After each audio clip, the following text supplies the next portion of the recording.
Hello dear students, welcome to Indian advance studies. आज इस video में हम लोग नीट 2021 की रिवाइज्ड एलिजिबिलिटी क्राइटेरिया के बारे में डिस्कस करेंगे। एलिजिबिलिटी क्राइटेरिया में हम लोग बहुत सारी चीज़ें देखेंगे, जैसे आपकी एज क्या होनी चाहिए, आपकी मिनिमम एज, आपकी मैक्सिमम एज, आपकी परसेंटेज, आप कौन से मीडियम से पढ़े हुए होने चाहिए, आप कौन से स्टेट के होने चाहिए, आप कौन से बोर्ड के हो सकते हैं, और बहुत सारी एलिजिबिलिटी क्राइटेरिया हैं जो छोटी छोटी एलिजिबिलिटी क्राइटेरिया हैं जो बहुत सारे बच्चों को कन्फ्यूजन थी इस चीज़ों में। इन चीज़ों का कन्फ्यूजन दूर करने के लिए ये वीडियो बनाई गई है, बिकॉज बहुत सारे बच्चे हर बार वीडियो में कमेंट करते हैं कि प्लीज़ सर नीट 2021 की या फिर नीट की एलिजिबिलिटी क्राइटेरिया हमें बताइए, नई एलिजिबिलिटी क्राइटेरिया क्या है। अब अगर टेक्निकली देखें तो ये पॉसिबल नहीं होता है हमारे जैसे लोगों के लिए, बिकॉज हम लोग की टीम काफ़ी बड़ी है, पर बड़ी टीम रिसर्च करती है, पर हर एक रिसर्च ये होता है कि लोगों की ज़्यादा डिमांड क्या चीज़ की आ रही है। पर अब ऐसा कभी कभी ऐसा होता है कि हर किसी को आंसर नहीं दे सकते लिख कर, तो ये एक जनरल वीडियो बना दी गई है जहाँ पे मैं स्टेप बाय स्टेप आपको नीट 2021 की एलिजिबिलिटी क्राइटेरिया के बारे में बताऊंगा। A to Z eligibility criteria हम लोग जानेंगे, बिकॉज एलिजिबिलिटी क्राइटेरिया अगर मालूम है, अगर आप एलिजिबल हैं तो एग्ज़ाम देंगे, एलिजिबल नहीं है तो एग्ज़ाम नहीं देंगे। सो ये सारी चीज़ें आपको मालूम होनी चाहिए, बिकॉज अगर आप एलिजिबल हैं तो ही आप एग्ज़ाम दें, तभी आप एग्जामिनेशन के लिए प्रिपेयर करें। अगर इन एलिजिबल हैं, एलिजिबल नहीं हैं, तो एग्जामिनेशन देने का सवाल ही नहीं पैदा होता। ऑलराइट, तो कैसे चेक करना है ये इंपॉर्टेंट है।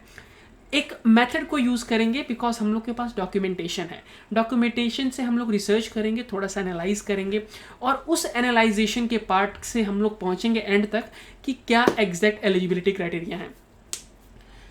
उदाहरण के तौर पे एक इंसिडेंट बताता हूँ। पिछले साल ऐसा हुआ था कि एक लड़के ने एलिजिबिलिटी क्राइटेरिया सही से नहीं पढ़ा। ही वॉज वेरी नाइस, पढ़ने में बहुत अच्छा था, ओके। उसकी एलिजिबिलिटी कंप्लीट नहीं थी, फिर भी उसने एग्जामिनेशन दिया। He got a good mark, एकदम अच्छा मार्क्स मिला, and he got selected to.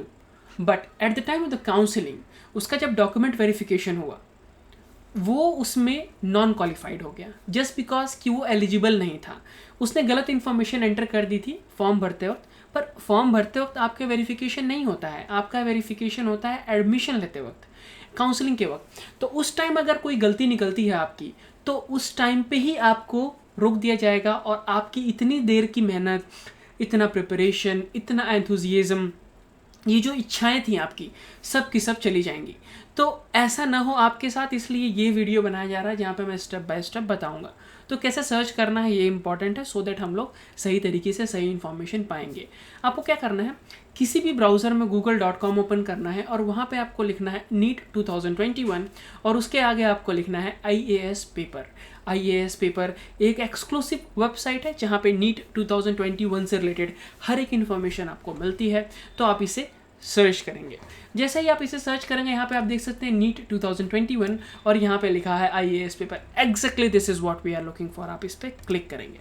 जैसे ही आप इस पर क्लिक करेंगे, नए टैब में जाएंगे। जूम कर देता हूँ इस पेज को 150%, जिससे आपकी विजिबिलिटी बढ़ जाए, आप और बेहतर तरीके से देख पाएंगे। तो नीट का जो डिटेल है, वो हर एक इन्फॉर्मेशन को हम लोग को देखना है, हर एक इन्फॉर्मेशन को सही से जानना है।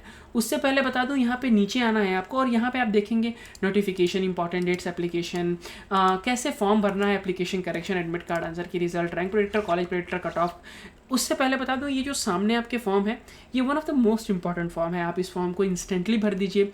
अपना फुल नाम, आपका ईमेल एड्रेस, आपका कॉन्टैक्ट नंबर यानी आपका मोबाइल नंबर, आप कौन से स्टेट से हैं। एग्जाम्पल के तौर पे, जस्ट फॉर एग्जाम्पल, मैं केरला का हूँ तो मैं केरला पे क्लिक करूँगा। आप कहीं और के हो सकते हैं, केरला के कहाँ के हैं, तो मैं केरला के कन्नूर में रहता हूँ। अगर आप किसी ग्रामीण क्षेत्र के हैं, गाँव के हैं, तो भी आपको अपने नज़दीकी शहर का नाम या फिर अपने डिस्ट्रिक्ट का नाम यानी अपने ज़िले का नाम यहाँ लिखना है। अगर आप मेरी बात करें तो मैं एक ग्रामीण क्षेत्र में रहता हूँ, गाँव में रहता हूँ, शहर से काफ़ी दूर है, दुर्गम इलाका है। बिजली, पानी, सुख सुविधाओं का, इंटरनेट, इलेक्ट्रिसिटी, रोड ट्रांसपोर्टेशन, इन सारी चीज़ों का बहुत अभाव है।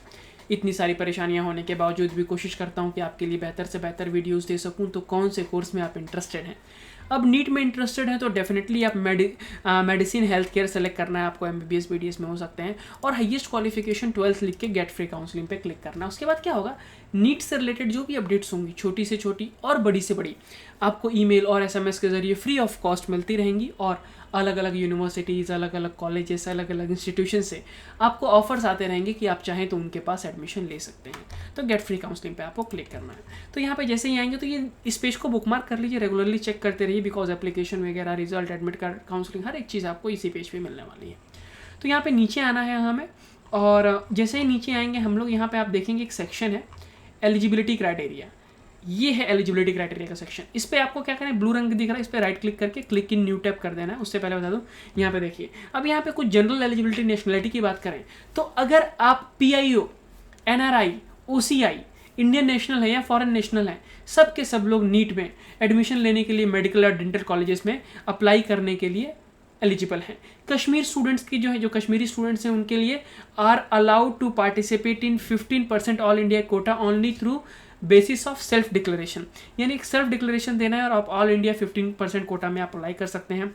और एज की बात करें तो मिनिमम एज जो है वो 17 ईयर्स होनी चाहिए आपकी 31 दिसंबर उसी साल का जिस साल का एग्जामिनेशन हो रहा है। इसके लिए कोई नंबर्स ऑफ अटेम्प्ट नहीं है, कोई एज लिमिट नहीं, अपर एज लिमिट नहीं है, यानी आप कितने साल के भी हो जाएं आप अप्लाई कर सकते हैं।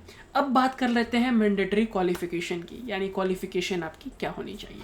क्वालिफिकेशन की बात करें अगर हम, तो इंस्टेंटली अभी बता दूं कि 12th पास होना चाहिए साइंस स्ट्रीम से।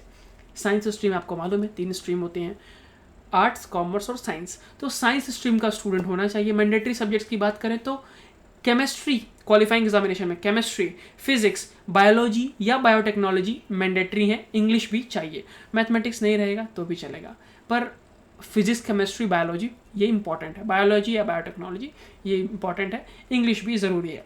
क्वालिफाइंग मार्क्स की बात करें तो 12th में आपका मिनिमम 50% मार्क्स होना चाहिए, यानी फिजिक्स, केमिस्ट्री, बायोलॉजी के अंदर। Okay, qualifying marks reserve category की बात करें तो SC, ST, OBC के लिए 40% मार्क्स होने चाहिए मिनिमम आपके क्वालिफाइंग एग्जामिनेशन यानी 12th में। पर अगर कोई PWD है यानी फिजिकली डिसेबल्ड है कोई, तो उसके लिए 45% मार्क्स की क्राइटेरिया है। अपियरिंग कैंडिडेट जो 12th में है, जिन्होंने एग्जामिनेशन 12th का दिया है मार्च महीने में, अभी आप 21 में दे रहे हैं अगर, तो भी आप एलिजिबल हैं। अगर आपका रिजल्ट नहीं आया है तो भी आप एलिजिबल हैं। अगर आपका एग्जामिनेशन नहीं हुआ है तो भी आप एलिजिबल हैं। ऑल राइट, सो क्वालिफिकेशन तो हमने देख लिया, और अपीयरिंग कैंडिडेट्स जो 12th में वो भी अप्लाई कर सकते हैं। फॉरेन नेशनल्स की बात करें, if you will talk about the foreign nationals, so foreign nationals के लिए एक अलग पॉलिसी होती है। 12th जो पास किया है फॉरेन इंस्टीट्यूशन से, उन MBBS BDS के लिए उन्हें 12th जो है वो मिनिमम आपका physics, chemistry, biology, biotechnology, English होना चाहिए 50% मार्क्स के साथ, और AIU एज पर MCI यानी मेडिकल काउंसिल ऑफ इंडिया। अब ये एलिजिबिलिटी की जो मेन पेज की लिंक है, यहाँ पे A to Z complete eligibility criteria दी गई है, तो एक बार आप डेफिनेटली इसे चेक कर लीजिए, हर एक इन्फॉर्मेशन आपको यहाँ पे मिल जाएगी। कोई छोटे से छोटी अपडेट भी यहाँ पे आती रहती है, तो इस पेज को बुकमार्क कर लीजिए, और यही एक ऑथेंटिक लिंक है जहाँ पे आपको हर एक इन्फॉर्मेशन मिल जाएगी। तो अगर आपको ऐसा लगता है कि मैंने थोड़ी भी आपकी हेल्प की है, definitely you should subscribe the channel, and thank you so much for staying with me. Thank you so much for watching.